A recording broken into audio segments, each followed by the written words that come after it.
नमस्कार, मैं अभिषेक उपाध्याय। आप देख रहे हैं टॉप सीक्रेट। ये कहानी है धीरेन ब्रह्मचारी की, वो योग गुरु जो अपने आप में सरकार था। आप भूल जाएंगे आज के ज़माने के योग गुरुओं को, जिनके बारे में आप टीवी में देखते हैं तो आपको लगता है वो बड़े शक्तिशाली हैं।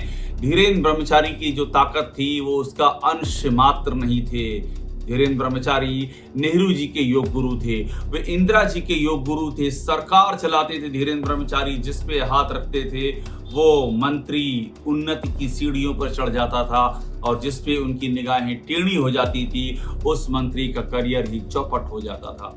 जिस जमीन पे हाथ रख दिया वो जमीन उनकी हो गई। उनको फ्लाइंग संत बोलते थे, वो जहाज उड़ाते थे। उनके पास प्राइवेट जहाजों का जखीरा हुआ करता था, और जहाज भी कैसे कैसे 4 सीटर प्राइवेट जेट हुआ करता था, 19 सीटर का डॉर्नियर हुआ करता था, माल 5 हुआ करता था। ये सब वो खुद उड़ाते थे। पूरे देश में उनकी संपत्तियां थीं। और धीरेन ब्रह्मचारी वो शख्स थे जो इतने ज्यादा कंट्रोवर्शियल हो गए थे कि जब इंदिरा गांधी नहीं रही और संजय गांधी का निधन हो चुका था तो राजीव गांधी ने जाकर के उनकी एंट्री बंद की, क्योंकि राजीव गांधी उनको पसंद नहीं करते थे। और उसके बाद जाकर के धीरेन ब्रह्मचारी अवसान में चले गए। 1994 में हवाई जहाज क्रैश में, चूंकि मैंने आपको बताया वो हवाई जहाज खुद ही उड़ाते थे, उनकी मृत्यु हो गई।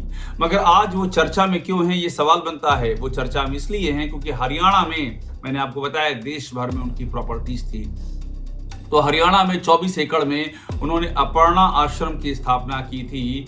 लेकिन सरकार इस जमीन पर काबिज होना चाहती थी। ये कोशिश 1989 से चल रही थी, जब ओम प्रकाश चौटाला हरियाणा के मुख्यमंत्री थे।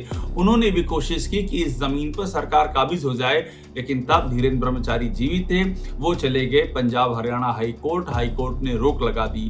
तब से लेकर के अब तक ये मामला हाई कोर्ट में चल रहा था। इसी पिछले साल 2024 में हाई कोर्ट का फैसला आया, ये जमीन हरियाणा की सरकार के पास आ गई।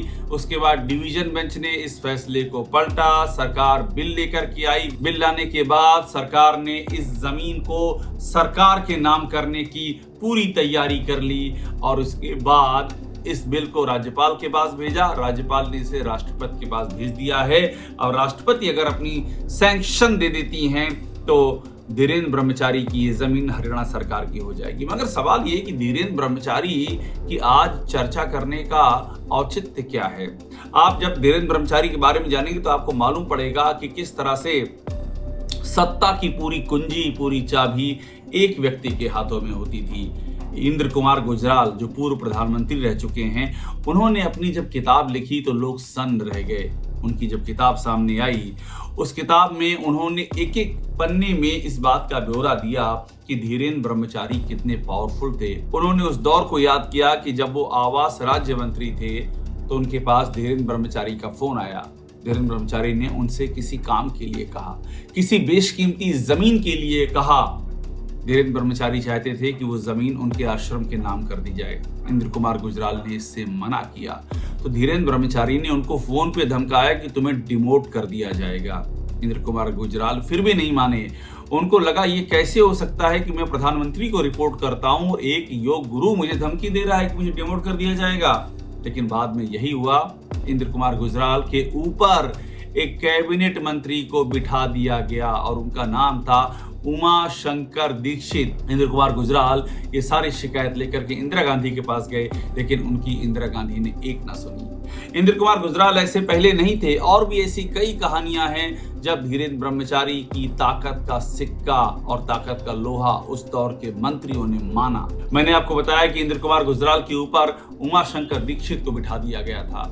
तो उमा शंकर दीक्षित को फिर फोन किया इन्हीं योग गुरु धीरेन ब्रह्मचारी ने, और काम बताया। उमा शंकर दीक्षित ने उस काम को करने से मना कर दिया, और उसके बाद के कामराज प्लान के तहत उमा शंकर दीक्षित की भी छुट्टी हो गई। ये माना गया कि ये टकराने का नतीजा है धीरेन ब्रह्मचारी का। एनके सिंह, जो इस देश के सफलतम ब्यूरोक्रेट माने जाते हैं, वो भी एक किस्सा बयां करते हैं कि किस तरह से उनके पिता टीके सिंह जो उसमें वित्त सचिव हुआ करते थे, उनको भी धीरेन्द्र ब्रह्मचारी के कोप का शिकार होना पड़ा। उन्होंने धीरेन्द्र ब्रह्मचारी की एक मामले में नहीं सुनी और वहीं से उनका कैरियर अवसान में चला गया, यानी कि ढलान में चला गया। तो ये ताकत थी धीरेन्द्र ब्रह्मचारी की। लेकिन बाद के दिनों में धीरेन्द्र ब्रह्मचारी का अवसान होना शुरू हो गया। इंदिरा गांधी की हत्या कर दी गई, संजय गांधी की प्लेन क्रैश में मौत हो गई और उसके बाद जब धीरेन्द्र ब्रह्मचारी ने चाहा कि वो प्रधानमंत्री आवास में बेरोक टोक जाते रहें, तो उसको लेकर के राजीव गांधी ने एतराज जताया, उनका आना जाना बंद कर दिया गया। वो धीरेन्द्र ब्रह्मचारी जो कभी इतने पावरफुल थे कि इंदिरा गांधी को वो अकेले में योग सिखाते थे, इतनी ज्यादा उनकी एक्सेस थी प्रधानमंत्री के आवास में, बेरोक टोक आना जाना था। वही धीरेन्द्र ब्रह्मचारी अपने आखिरी दिनों में लाचार नजर आए, परेशान नजर आए और जब उनकी मौत हुई उस समय का भी किस्सा है कि वो प्लेन उड़ाने जा रहे थे। उनको ये कहा गया, मौसम विशेषज्ञों ने कहा कि मौसम ठीक नहीं है, आप मत कीजिए काम, आपकी जान को खतरा हो सकता है। धीरेन्द्र ब्रह्मचारी नहीं माने, प्लेन क्रैश हो गया और उनकी मौत हो गई।